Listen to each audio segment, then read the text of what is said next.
What's up everybody, welcome back to the channel. In this video I will be showing you how to fix the Black Ops 6 DirectX error causes and how to fix it.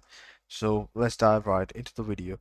If you are playing Black Ops 6 and you are facing the DirectX error, you're not alone. Many players are facing this issue, and seeing that we are here to talk about it. So Black Ops 6 had one of the most massive launches, breaking the previous Call of Duty a game records. However, that doesn't mean that the game is without problems and bugs and caches. So we gonna be sorting out all the issues regarding the DirectX.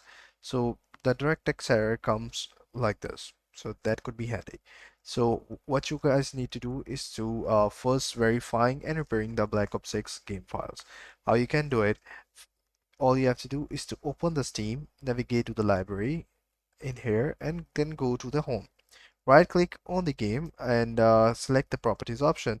Select the install files tab and now click on the verify integrity of the game files button. Let the process complete. Once it's been complete down, on the other hand, if you are playing Black Ops 6 via the Game Pass, you must follow the below steps. Head to the Xbox app, right click on the Call of Duty, then click on Manage option, navigate to the Files tab, and finally click on Verify and Repair to begin the process. Once you have done that, what you have to do is to activating and disabling DLSS.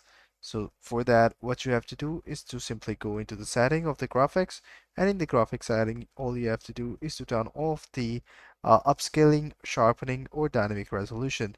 So that way you will be able to fix that issue. So if the issue still persists, what you have to do is to delete and reinstall the shader cache. So that way your shader cache will be installed properly and your issue will be fixed for the DirectX.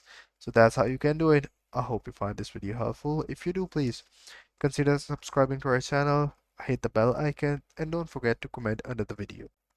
That way you won't be able to miss any future updates. Thank you very much. Take care. Bye bye.